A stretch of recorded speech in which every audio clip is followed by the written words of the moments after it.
Vamos a grabar. Y vamos aquí, el Beis Halevi nos va a hablar de si nosotros esperamos la salvación. Nosotros tenemos este concepto de que cuando lleguemos al otro mundo nos van a preguntar si anhelamos la llegada del Mashiach, la salvación. Y el Beis Halevi nos va a dar un pequeño twist sobre este concepto, como que algo más individualizado que tiene que ver con el bitajón. Vamos a ver. Esperaste con fe la salvación, te fortaleciste en el bitajón en Hashem. Dice que ya que él elaboró sobre lo que una persona debe abstenerse de hacer, el Beis Halevi explica lo que sí debe hacer. Okay. Entonces, dice, después de que le haya quedado claro a una persona que es improcedente tener confianza en ninguna criatura, debe procurar depositar su confianza en Hashem, bendito sea, pues esta es una de las mitzvot de la Torah. Entonces, él nos está volviendo a repetir lo que nos dijo en el primer capítulo, que es una mitzvah de la Torah. Y nos está diciendo, ya que tú te das cuenta que no hay que no hay que poner la confianza en ninguna criatura, que es algo que nos explicó desde entrada el Shara Bitajón también, nos explica que no se puede tener confianza en nada y de hecho dice en la introducción que cuando uno tiene confianza en algo que no sea Hashem, Hashem nos deja en las manos de esa entidad en la que tú tienes confianza. O sea, si tú confías en los bancos, pues tú estás a la merced de los bancos. Mientras que la persona que confía en Hashem no está limitada por las leyes bancarias, vamos a decir. O sea, puede decir que la ley de la naturaleza dice que tal y tal cosa tiene que pasar en la economía, en los bancos, no sé qué, pero la persona en bitajón rompe la naturaleza. Y yo siempre digo son dos cosas. No solamente es que rompe la naturaleza, sino que rompe su naturaleza. O tal vez podríamos decir que rompe su naturaleza, ¿no? Y por eso rompe también la naturaleza. Pero entonces volviendo aquí, entonces la única entidad confiable, como nos explicó ya el Shara Bitajón y como nos ha reiterado el Beis Halevi, es Hashem, que es la única existencia independiente. Todo lo demás es creación y por ende es limitado, por ende no es confiable, no es absoluto. Entonces, dice, de hecho, en el momento del juicio divino le preguntarán a la persona, ¿aguardabas la salvación? En otras palabras, le preguntarán si aguardó la salvación y no perdió la esperanza de obtenerla. Vamos a ver en la nota. Dice que la Gemara enseña que cuando una persona abandona este mundo, se le hará una serie de preguntas sobre cómo se comportó durante su estancia en la tierra. Le pregunta sobre cómo se comportó en los negocios, varias cosas que le preguntan. Entonces ahí nos continúa y nos dice que Rashi explica que esta pregunta se refiere al anhelo con que aguardamos la redención final. Vivimos en exilio, como todas sabemos, lamentablemente, en un mundo imperfecto e irredento. Y se nos pide que aguardemos y ansiemos el momento en que llegue el Mashiach y se reconstruya el Beit HaMikdash. Como dijimos anteriormente, esto es uno de los 13 principios de fe. Y así, después de que una persona deje este mundo, se le preguntará si añoraba o no la redención final de nuestro pueblo. Y es bien interesante porque estamos en las 3 semanas, ¿no? Ya en las 3 semanas antes de Tisha B'Av, que marca la destrucción del templo. Y justo en estas 3 semanas, el Rebbe Lubavitch hizo mucho hincapié que el trabajo que a uno debe hacer durante este tiempo es enfocarse en estudiar las leyes del Beit HaMikdash, de la construcción del Beit HaMikdash específicamente. Porque cuando estudiamos cómo es la estructura del Beit HaMikdash, estamos literalmente como si lo estuviéramos construyendo. Porque lamentablemente cada día que no tenemos es como si lo estuviera siendo destruido, ¿no? ¿No? Entonces, mientras nosotros nos enfocamos en estudiar cómo es la construcción del Beit HaMikdash, cómo es esa estructura, es como si estuviéramos en este momento construyéndolo. Y es muy interesante porque yo fui a una clase, yo tengo una amiga que todos los veranos viene acá a pasar con los padres, ¿no? Ella vive en otro estado, pero tiene a sus padres acá y viene con sus hijos. Bueno, y todos los veranos hace una clase durante las 3 semanas, todas las mañanas de 9:30 a 10 sobre Hilchos Ben Abejira. O sea, hace las alajot de Beis Abejira, del Bet HaMikdash. Y yo estaba pensando esta mañana, qué impresionante es cuando fui a la clase, qué impresionante es que yo voy todos los años, ponle tú ya hace como 3, 4 años estoy yendo a esa clase. Y todos los años estudiamos literalmente lo mismo. O sea, la estructura, la zara, los portales, las escaleras, todo, las mikvaot, todo lo que había, ¿ok? Todo, todo, todo, todo. Y todos los años es como que empiezo de nuevo, no me acuerdo exactamente, o sea, no me acuerdo como yo me sé el plano de mi casa, o sea, me puedo cerrar los ojos y te puedo dibujar exactamente cómo es mi casa, ¿no? no te podría hacer eso el beta-amigdash aún, ¿ok? Si bien que lo he estudiado ya 3, 4 años seguidos. Pero también lo que yo estaba pensando es, hoy en día estamos tan metidos en el mundo secular, en esta idea de la visualización, ¿no? Y yo creo mucho en eso, pero fíjense qué interesante, que eso de la visualización en verdad es algo muy nuestro. O sea, ¿qué es lo que nos está forzando el Rebe con este mensaje de estudiar la estructura del Beta Mikdash? Es que literalmente te tienes que meter los ojos y tienes que, nosotros dibujamos y vemos, ay, es por acá y es por allá y para acá es para el norte y para acá, y estos entran por acá y subían por acá. Están literalmente visualizando y viendo las fotos. A ver, pero esa foto es de este lado o es de aquel lado. Estás visualizando exactamente cómo es esa casa de Dios, ¿no? Y esa visualización, yo digo, wow, qué poder puede tener que si todos poquito a poquito vamos visualizando, eso se puede construir una realidad. Yo, de hecho, hace muchos años hice ¿cómo se llama? Como un DIY, un arte DIY, que lo hice yo sola. Se les voy a mandar una foto después en el grupo, donde yo tengo las velas de Shabbat, hice en un cuadro bastante grande con unas imágenes del Beta Mikdash, súper cool, en colores muy chéveres, no sé qué, no sé cuánto. ¿Y por qué lo hice? Porque esa era como mi manera, yo escribí un artículo sobre esto para Chabad.org, era como mi manera de visualizar en ese momento del rezo, como que hacia dónde vamos, lo que estamos anhelando. Y aquí justo, de hecho no lo tengo enmarcado todavía, las que estuvieron, no, ninguna de ustedes estuvo en el retreat primero de mujeres, pero en el primer retreat de mujeres, no este de Panamá, sino otro que hubo en Miami, que lo organizó la misma organizadora que organiza el que vamos ahorita de matrimonio, Cindy Rosenstock ¿cómo se llama? De Costa Rica, nos regaló a cada una de las niñas del retreat, nos regaló esto, ¿ok? Todavía lo tengo aquí, no lo he puesto en el marco. Pero la historia de por qué Cindy nos regaló esto es la siguiente.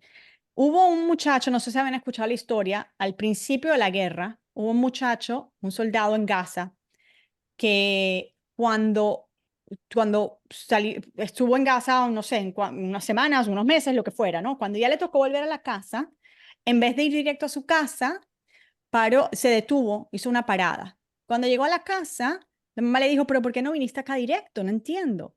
Y él le explicó a la mamá, le dijo, mami, en cada casa que yo fui en ese lugar tan horrible, en cada casa que nosotros entramos, hazlo, hazlo. Yo lo hice, te dije, yo lo hice hace muchos años en donde pongo las velas de Shabbat y ahora tengo este para mi oficina, que le voy a poner un marco para que de verdad que ya lo debería haber hecho. Eso fue hace un año que ya casi que nos lo regaló Cindy. Pero bueno, ¿qué dijo el muchacho para los que no escucharon la historia? En cada casa de esas, cada casa tenía una foto de la cosa esa, no voy a decir el nombre, de la mezquita esa de ellos, que justo Sí. está, hoy estábamos hablando de eso en la clase, o sea, justo está donde está el Heijal, el Kadosh HaKadoshim, en la parte del Kadosh HaKadoshim, o sea, es como que dices, no puede ser, no puede ser, ¿no? ¿Cómo es que nosotros no tenemos una foto de la casa de Dios, de nuestra casa? ¿No? Imagínense qué insightful el niño, qué sensible. Y es la realidad. ¿Cómo es posible que nosotros mismos, que decimos, anhelamos la Geulá, anhelamos el Mesías, que tenemos un principio, uno de los principios de fe, cómo no nos ayudamos, digamos, ¿no? Poniendo eso, cuando tú tienes algo muy importante en tu vida, tú pones foto de tu matrimonio, de tu boda, tú pones foto de tus hijos, ¿no? ¿Cómo no tenemos foto de eso? Entonces, eso obviamente la historia nos encantó. Entonces, Cindy hizo un punto de llevar, ella una de las speakers y de regalar a todas las participantes esta pintura tan bonita del Beta Mikdash. Ok, entonces, volviendo a esto, ok, para recordarles el poder de la visualización. Ok, entonces, entonces nos van a preguntar, volviendo, ¿cuál es el punto acá? El punto es que nos van a preguntar si nosotros anhelamos. Entonces, por lo menos aquí nosotros que estamos en este grupo podemos decir, tanto lo anhelé que puse la foto, ¿ok? Que me busqué el arte, que no, lo puse en mi casa, ¿ok? Entonces, el Beta Levi, sin embargo, añade otra explicación, ¿ok? Y esto ahora va correlacionado con el bitajón. Dice que se nos preguntará si perdimos la esperanza en tiempos de dificultades personales o si confiamos en Hashem y aguardamos su ayuda. O sea, cuando están preguntando si anhelaste la Yeshua, no solamente es la Yeshua de Mashiach, la salvación que no, la redención, sino la redención personal. Si tú no flaqueaste en tu bitajón, todos enfrentamos desafíos en la vida. Algunas personas deben lidiar con dificultades económicas, otras con problemas médicos, otras buscan pareja para sí o para sus hijos y por supuesto también hay muchos otros tipos de desafíos. ¿Cómo suplicamos a Hashem en nuestras oraciones del viernes por la noche?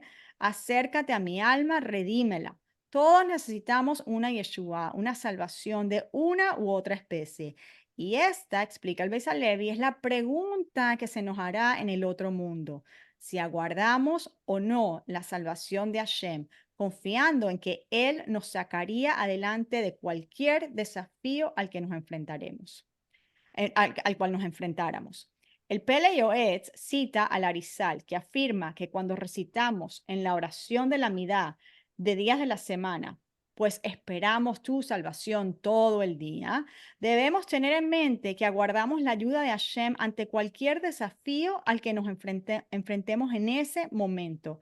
El Arizal dijo que esta práctica es una poderosa segulá a través de la cual podemos hacernos merecedores de la ayuda de Hashem. Entonces, nuevamente, si uno está aguardando, si uno está visualizando, si uno está imaginando ya la salvación, si uno está con un estado de conciencia de que si existe el problema, existe la solución. Entonces, yo tengo la opción de vivir como energéticamente como si ya estuve en la solución. Como dice, hay un Hayom Yom, que no me acuerdo ahora la fecha, del Rebbe de Lubavitch, que está hablando específicamente al mundo, a la persona de negocios, me parece, pero que está diciendo, tú tienes que pensar, tú tienes que sentir, porque eso es muy importante, porque bitajón es una emoción.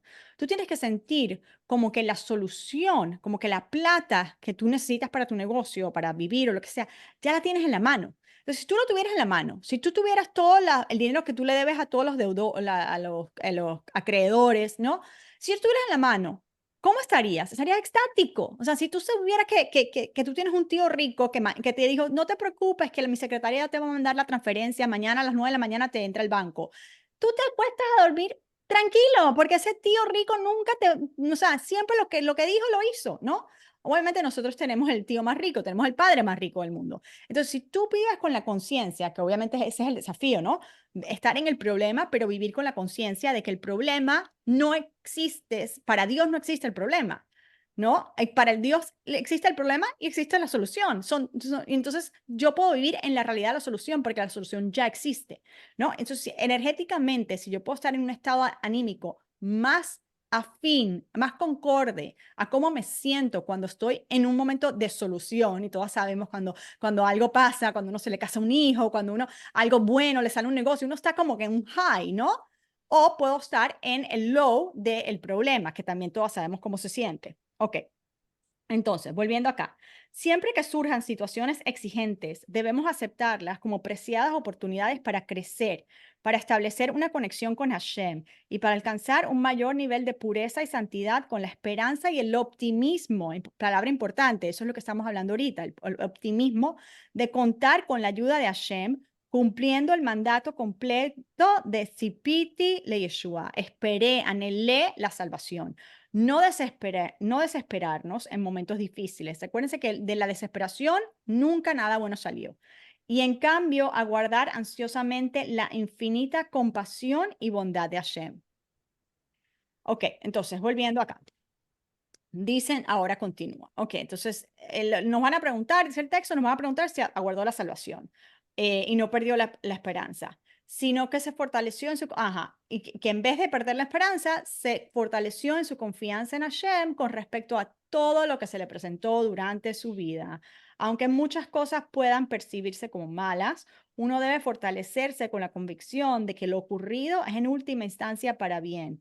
En su comentario sobre Mishle, Rabbeinu Yonah escribe que las dificultades que uno experimenta en este mundo a menudo sirven como expiación por sus pecados. Eso también lo aprendimos en Shara Bitajón. Hay muchas veces no hay una explicación por qué a la gente le pasa cosas malas, no hay una, ¿ok? No es como que hay para todo el mundo una, porque Hashem lidia con individualidad ante cada persona, pero una de las posibilidades, de las posibles explicaciones de lo que está, de la dinámica que está sucediendo cuando hay bien no revelado, digamos, o lo que nosotros le llamamos mal en este mundo, es que de repente la persona aquí está sufriendo algo en este mundo físico, pero eso no se lo van a quitar allá, sino que a la vez es un crédito en el mundo venidero. Entonces, mejor sufrirlo acá que sufrirlo allá. Entonces, eso es una de las explicaciones, ¿ok?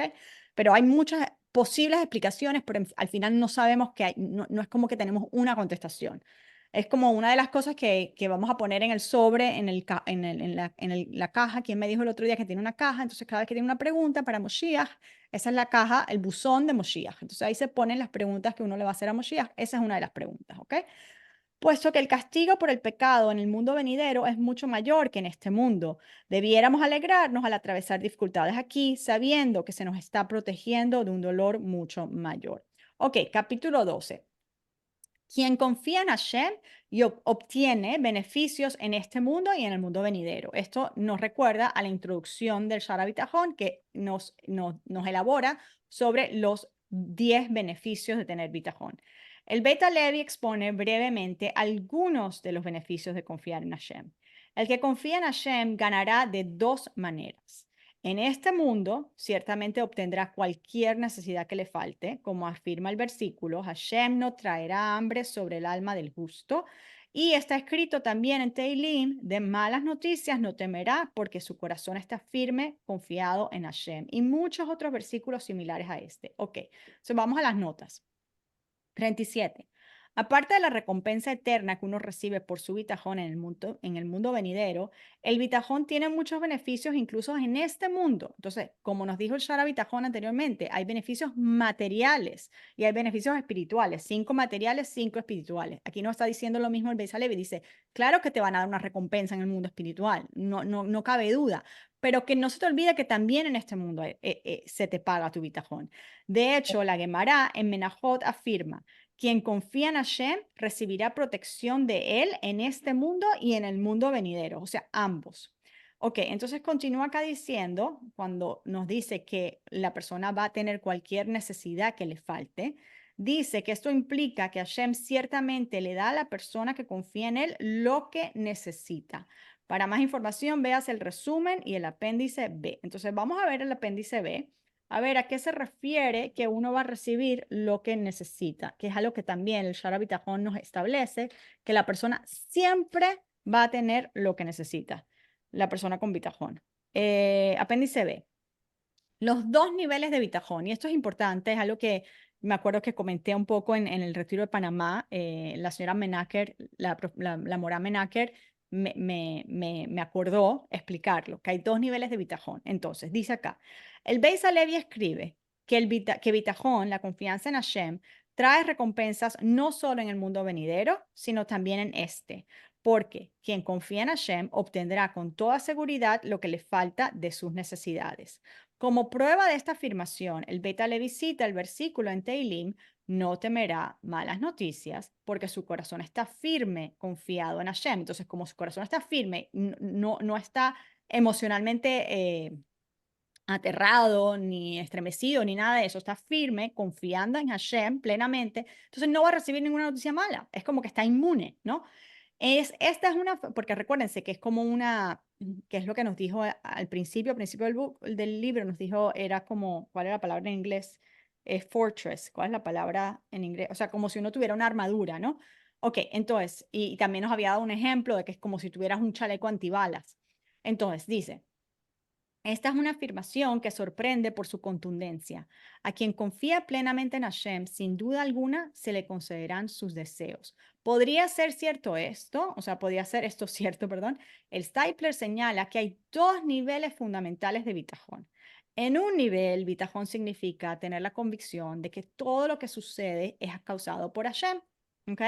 Por consiguiente, debemos rezar para que las cosas salgan como queremos, pero si no es así, debemos aceptar el resultado como la voluntad de Hashem, que por definición debe ser lo mejor para nosotros, porque Hashem no hace nada que no sea bueno. Entonces, todo lo que Hashem me está mandando es a la medida y aparentemente mi medida es esa, lo que yo necesito. Esa es la dosis de lo que sea que yo necesito para mi bien.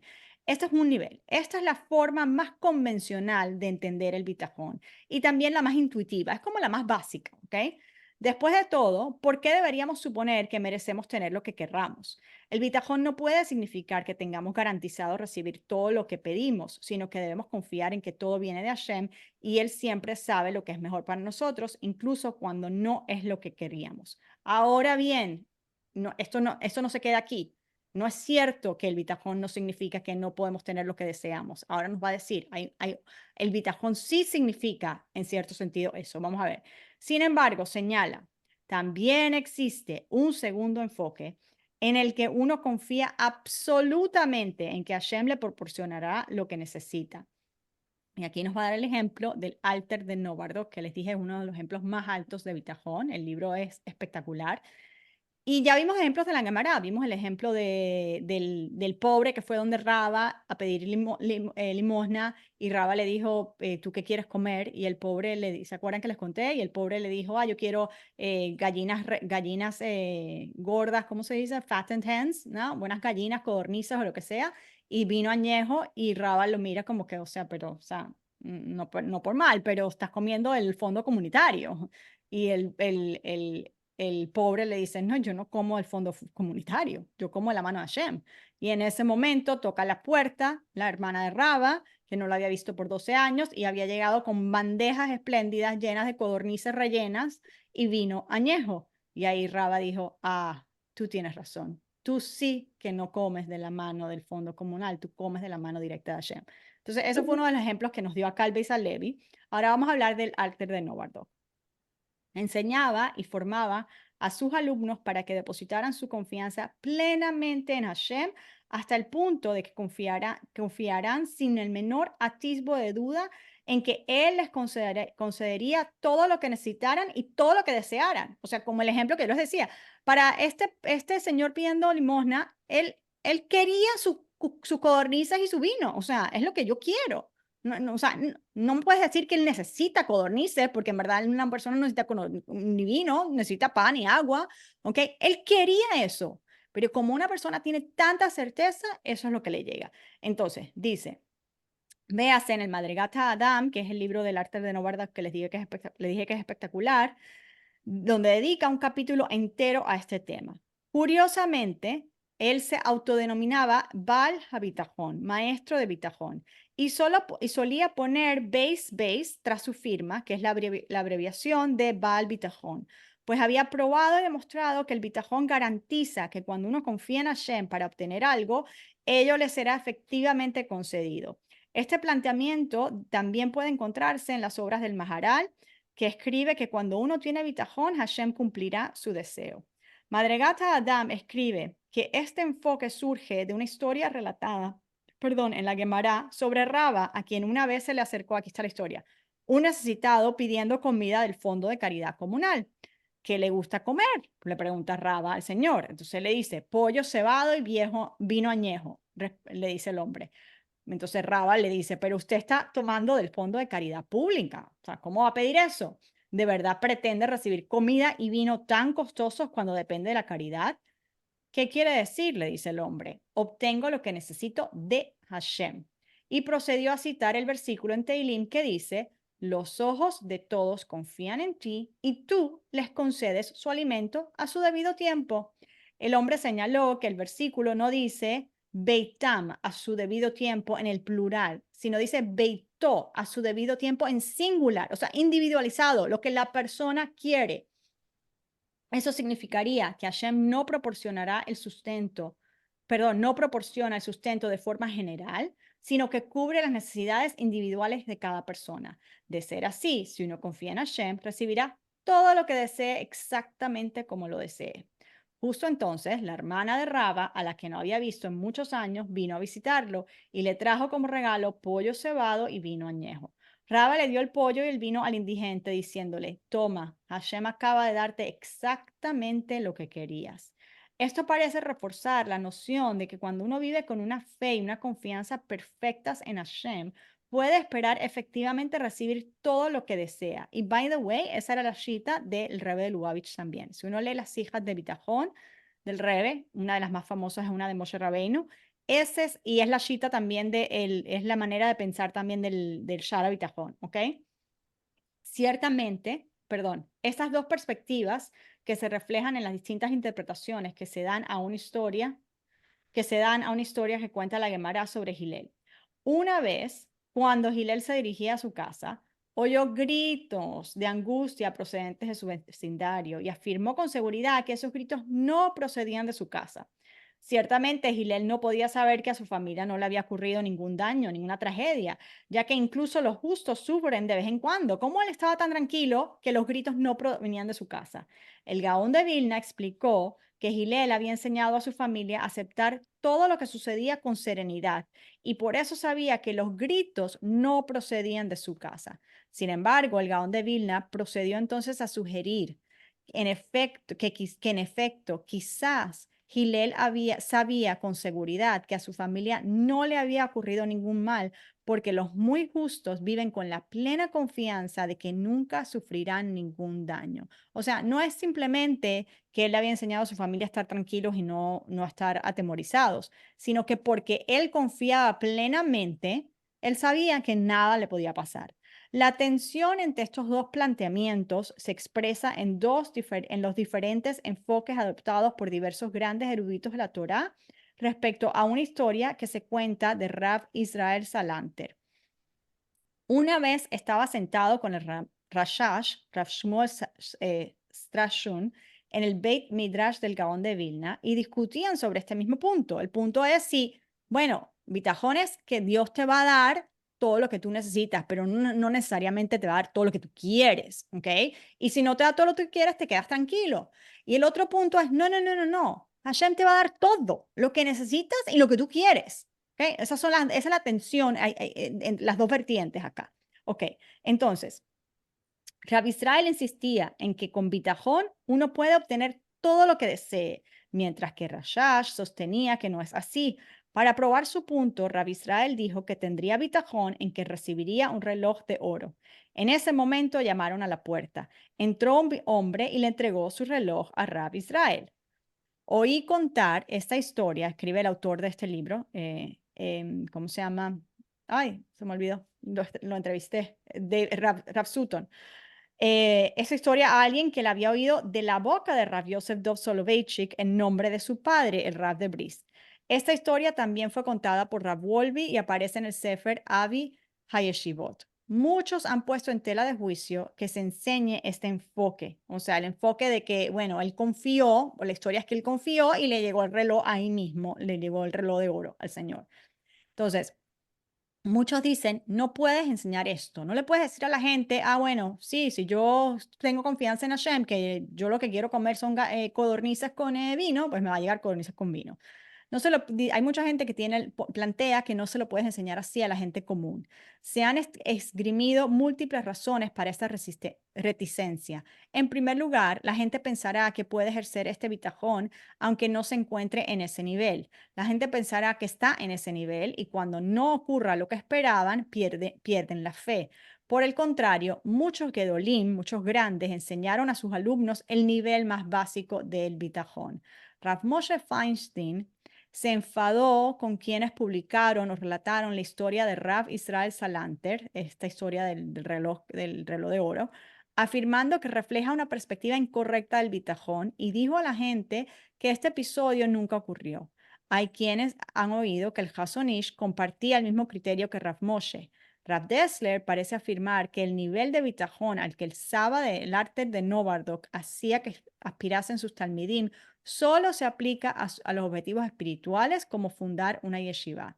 Del mismo modo, hay quienes afirman que el Alter de Novardok enseñó a sus discípulos a vivir con este nivel de bitajón solo porque las difíciles condiciones en las que se desenvolvían les exigían tener esta clase de bitajón para sobrevivir. En fin, que quede claro que hay esta tensión entre dos explicaciones. Entonces, cuando ustedes escuchen, ¿ok? Pero no es incorrecto entender que el bitajón puede romper todo, que si tú quieres comer las gallinas y tú eres una persona con completo bitajón, te van a llegar. Y tú lees el Alter de Novardok y tiene muchísimas historias. Y lees las hijas del Rebe y es lo mismo. Y lees el Shara Bitajón y es lo mismo. Lees el Teilim y es lo mismo. O sea, en verdad, el concepto de bitajón es ese, rompes la naturaleza física. Sin embargo, el tema es que mucha gente teme que una persona se, se crea que está a ese nivel, que no entienda que eso es un nivel que hay que trabajarlo constantemente. Uno no llega así, o sea, y puede llegar un milisegundo del día a ser así, un milisegundo de un año a ser así, ¿ok? Entonces, es un trabajo. Entonces, si la persona es inmadura y no se da cuenta, puede caer en una crisis de emuná. Entonces, por eso mucha gente, tipo, como que sugarcoat esto y lo ponen así, pero la realidad es que hay que decir las cosas como son. Esta es la realidad según la Torá. O sea, la realidad según la Torá es, bitajón es, hay un mar al frente, hay un ejército atrás, no hay salida y yo voy con certeza. ¿Por qué? Porque yo sé que si Hashem me dijo que yo voy a llegar a la tierra de Israel, voy a llegar. Tal vez voy a llegar porque me voy a convertir en un pescado, me voy a convertir en un submarino, no sé, o se va a abrir el mar, no sé, pero yo tengo que ir para adelante porque no hay para dónde ir, ¿right? Entonces, eso es bitajón. ¿Y qué pasa cuando tienes bitajón? Ya sabemos, se abre el mar. Entonces, tenemos evidencia tras evidencia tras evidencia de lo que es bitajón y cada persona puede trabajar afiancarse en esa realidad o lamentablemente quedarse como más limitado en tener esa relación con Hashem tan especial, ¿ok? Entonces, ahora vamos a, ¿dónde estábamos acá? Ok, dijimos el apéndice B. Ok, entonces volviendo acá al 39, la nota 39, dice lo siguiente. Dice que la Gemara en Berajot aplica este versículo al gran sabio Gilel, el versículo de que una persona está en su corazón está firme, confiado en Hashem, entonces no va a temerle malas noticias. Que en cierta ocasión, como les dije, caminaba por una carretera y oyó gritos de angustia procedente de una de las casas y al oír los gritos, Gilel declaró con seguridad, estoy seguro que esos gritos no vienen de mi casa. Meiri explica que la Gemara está diciendo que dado que Gilel tenía bitajón absoluto, que los gritos no procedían de su casa, entonces no procedían de su casa. O sea, su bitajón creó la realidad de que no van a proceder de su casa. ¿Ok? Y por lo tanto puede declarar con certeza de que no venían de su casa. Y Ben Yehoyada, perdón, véase Meiri, ok, fine. Ok, entonces no lo era. Ok, entonces siguiendo para acá. Dice que hay muchos otros versículos similares a este y dice, además la recompensa de la persona será grande en el mundo venidero, pues este es un principio fundamental respecto a todas las mitzvot de las cuales el bitajón es una, como ya se ha dicho, que no hay recompensa por las mitzvot en este mundo, ¿ok? All right, entonces dice, aunque el Beit Halevi ha dejado claro que el bitajón puede beneficiar a una persona en este mundo, en fin de cuentas es una mitzvah. Como todas las demás mitzvot, enseña la Gemara, la verdadera recompensa por las mitzvot no llega en este mundo, sino en el mundo venidero. Independientemente de los beneficios del bitajón que recibimos aquí en este mundo, no son la recompensa final, son como el dividendo, son las frutas, no son el capital. O sea, el capital, el principal, está en el mundo venidero. Aquí te estás ganando el dividendo, ¿ok? Pero en verdad el capital, el principal, es allá, la verdadera recompensa. Rabbeinu Yonah escribe, pero nuevamente no es que no haya recompensa, sino que en relación a la que es la recompensa, ¿no? El efecto de nuestro bitajón, esto es como recibir los dividendos y lo otro es como recibir el principal. Rabbeinu Yonah escribe que la recompensa por el bitajón es infinitamente mayor que cualquier beneficio mundano que esperemos que nos aporte. Y ya sabemos que sí nos aporta. Entonces, imagínense, si sabemos los grandes beneficios mundanos que nos aporta, imagínense lo que debe ser el verdadero beneficio. Por lo tanto, aunque no recibamos lo que deseamos, habremos redituado igualmente. ¿Ah? No sé ni qué quiere decir eso. No existe el bitajón desperdiciado porque la recompensa por el bitajón supera con creces cualquier expectativa que podamos tener aquí en este mundo. Entonces, no es desperdicio nunca. Al igual que solo ganamos si nos ponemos tefilín cada día y comemos matzá en Pesaj, solo nos beneficiaremos y confiamos en Hashem para obtener lo que deseamos. O sea, esto no tiene pierde, básicamente es lo que está diciendo. No tiene pierde. Siempre vas a ganar doble. Vas a ganar aquí, vas a ganar allá. ¿Ok? Entonces dice, todos los beneficios que una persona recibe en este mundo no son más que los frutos de las mitzvot que come en este mundo, mientras que el capital, la recompensa básica, permanece intacta para él en el mundo venidero, el mundo que es totalmente bueno. Los beneficios del bitajón en este mundo son como las cosechas, los frutos, que crecen en un terreno. Si comemos las cosechas, la tierra permanecerá intacta. Del mismo modo, cuando nos beneficiamos en este mundo por tener bitajón, la recompensa básica por cumplir esa mitzvah, el capital, permanece intacta. Según el Beis Halevi, el principio que sostiene que no hay recompensa por las mitzvot en este mundo, al parecer quiere decir que los beneficios que uno recibe en este mundo no cuentan como recompensa que se restará de nuestra medida asignada. O sea, no es que lo que te dan aquí te lo van a quitar allá, es que aquí tienes el fruto, o sea, es el dividendo. Allá tienes la madre, el principal enorme, ¿ok? Esto es así porque los beneficios que recibimos en este mundo se cuentan simplemente como extras. La medida de recompensa asignada queda por pagar en su totalidad en el mundo venidero. Ok, entonces, faltó una cosa acá antes de terminar el capítulo y es la nota M, que dice, que esto me encanta, esta analogía me encanta, que es el mejor seguro. O sea, piensa en una póliza de seguro. Rav Moshe Malka comparó a quien tiene verdadero bitajón con quien tiene un buen seguro de coche. Puede ser de coche, puede ser de la casa, ¿no? Cualquier propiedad, lo que sea. Imaginemos a un hombre que a una mañana descubre que le han robado el coche. Si tiene un buen seguro, tiene una buena póliza, permanece tranquilo porque sabe que será indemnizado por completo por su pérdida y que en breve estará conduciendo un coche nuevo. Del mismo modo, quien tiene bitajón tiene la mejor póliza de seguros posible. Siempre está tranquilo y relajado, sabiendo que Hashem cuidará de él. Por supuesto, el bitajón no sustituye, muy importante, a la compra de una póliza de seguro. ¿Por qué? Porque hay que hacer lo que uno tiene que hacer. Si uno tiene niños dependientes que dependen de uno tiene que comprar una póliza de seguro. Si uno tiene un carro, tiene que comprar una póliza de seguro. Pero obviamente no dependemos de la póliza de seguro, ¿ok? Uno debe hacer siempre el Ishtadlut adecuado, en este caso, comprar la póliza de seguro. Y luego confiar en Hashem, en que Hashem proveerá sus necesidades, incluyendo que no te va a pasar nada, ¿ok? Entonces, no es la póliza de seguro, sino es Hashem. Ok, entonces, creo que lo voy a dejar acá simplemente porque el capítulo 13 es un poquito más largo con las notas.